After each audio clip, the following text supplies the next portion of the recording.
shirkadaha markii ay doonayaan dad shaqaalaha inay qaataan nooca ay rabto shirkadu ha noqoto waxa jirta qofkaas shaqaalaha loo qaadanayo in lagu xiro interview inuu maro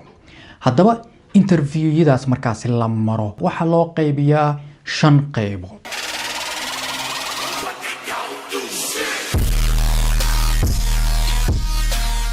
haddii ay tahay marka kuugu horeysay ee bartan reer shacabka YouTube soo booqato waxaan ku leeyahay YouTube-ka qaybta hoose subscribe inoo saar waa inoo muhiim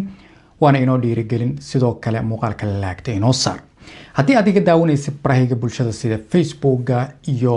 TikTok-ga intuba waxaan ku leeyahay soo dhawow following-ka ama laagta intuba hanala gees marin midka ugu koowaad waa interview-ga telefoonka oo ah phone interview haddaba waa wareysi lagu qaado qaab telefoon ahaan macnaha telefoonka wadatid ayaa laga qaadaya oo shirkadu kaaga qaadaysa ujeedka markaa muxuu yahay in la hubiyo xogtaada CV-ga ku qoran CV-ga shirkadda u dirtay ayay markaas ku xaqiijinaysaa inay xogtaada hubiso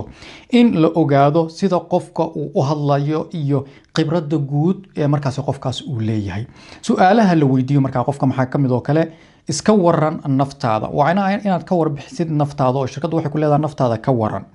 maxaad shaqadan u rabtaa ayay markaas interview lagu weydiinaya sidoo kale khibrad noocee ah ayaad u leedahay shaqadan aad codsatay goormee ayaad shaqada bilaabi kartaa ayay markaas ku weydiinaysaa shirkaddu su'aalahaas ayay badanaa ku weydiiyaan marka tala muhiim ah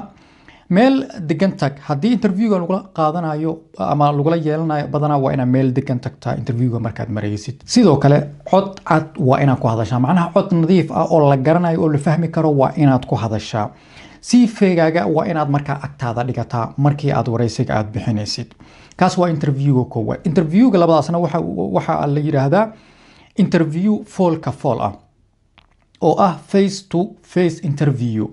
marka waa marka qofka si toos ah lagu wareysanayo xafiiska interviewga marka waa midka sida tooska qofka xafiiska loo wareysanayo laakiin badanaa interviewgan ayaana badan waxa lagu eegayaa marka interviewgan kalsoonidaada ayaa lagu eegayaa labiskaaga ayaa lagu eegayaa dabeecadaada ayaa sidoo kale lagu eegayaa sida aad u jawaabayso ama su'aalaha aad uga jawaabayso ayaa sidoo kale lagu eegayaa marka talo muhiim ah xilliga hore tag waa inaad marka interviewga markay aad ballanteeda aad leedahay xilli hore tagtaa sidoo kale dhar wanaagsan waa inaad xirataa oo markaas markii ay qolooyinka interview kula yeelaan ama shirkadu ku aragto la yiraahdo ma sha Allah qofkan waa qof fiican si edeb leh u fariiso waa ina markaa fariisanaysa markaa si edeb leh aad u fariisataa kaas waa interviewga labaad interviewga saddexaad asna waxa la yiraahdaa interview video ah waay oo online waxa markaa interviewgan lagu qabtaa Zoom ayaa lagu qaban karaa sidoo kale Microsoft Teams app la yiraahdo ayaana lagu qaban karaa asna program la yiraahdo ama Google Meeting ayaa lagu qabtaa marka tala muhiim ah marka interviewga markaad galaysid internet fiican isticmaal marka interviewgan lagu yeelanayo waa inaad internet fiican aad haysataa kaamirada waa inaad hagaajisaa sidoo kale oo markii aad muuqanaysa ay kaamiradu aysan noqon mid ay shucaac ama daciif ay ku jirto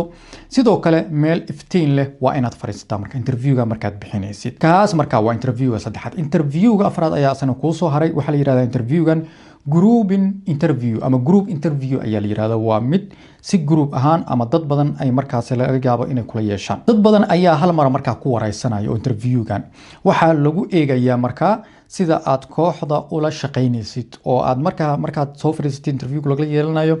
qaabka ay ku wareysanayaan iyo sida kooxda ula falgelaysa ayaa lagu eegayaa hogaaminta markaa saad wax u hogaaminaysa hadalkaaga iyo markii ay dadka kala duwan su'aalaha ku weydiiyaan ama kula sheekaystaan oo kale qaabkaad wax u xalinaysa ayaa la fiirinaya isgaarsiinta ayaa markaa iyadana muhiim ah oo ah in markaasi warka iyo qaabka u wareegayo iyo adigu si guud lagu control kaas waa interviewga afraad marka interview shanaad ayaa jira oo wax la yiraahdaa technical interview ayaa la yiraahdaa waxa loo isticmaalaa shaqooyinka xirfadaha leh marka kan waa muhiim qofka marka waxa loo isticmaalaa interviewgan dadka xirfadda leh ayaa loo isticmaalaa ama shaqooyinka xirfadda ah waxaana kamid ah IT oo kale ayaa kamid ah engineering oo kale ayaa kamid ah accounting ayaa kamid ah caafimaadka ayaa kamid ah marka waa xirfadaha waaweyn ee sare waa technical interview ayaa la yiraahdaa waxa markaa lagu siin karaa imtixaan ayaa lagu dhiibi karaa oo laga yaabo inaad imtixaankaas aad ka shaqeysid ama problem and solving oo kale ayaa jiro kale sidoo kale shaqo tijaabina ayaa laga yaabaa in lagu dhiibo ama laga yaabaa xilligaas interviewgan aad marayso kale in imtixaan lagu siiyo oo markaas lagu dhiibo ama problem ama xaalad jirta sidaad u xalin lahayd oo kale lagugu tijaabiyo ama sidoo kale shaqooyinka iyo qaabka markaas aad u wadaysid lagu fiiriyo shantaas markaas ayaa badanaa interviewada ay u kala baxaan muuqaalka xiga waxaan ku fiirin doonaa ama ku eegi doonaa su'aalaha interviewga shaqada qofka lagu weydiiyo haddaba muuqaalka xiga ayaa inoo balana muuqaalka intaan isku soo gabagabeynaya inta muuqaalka ka xiga aan ku kulmi doono xidhiidhka sidaas iyo nabadgelyo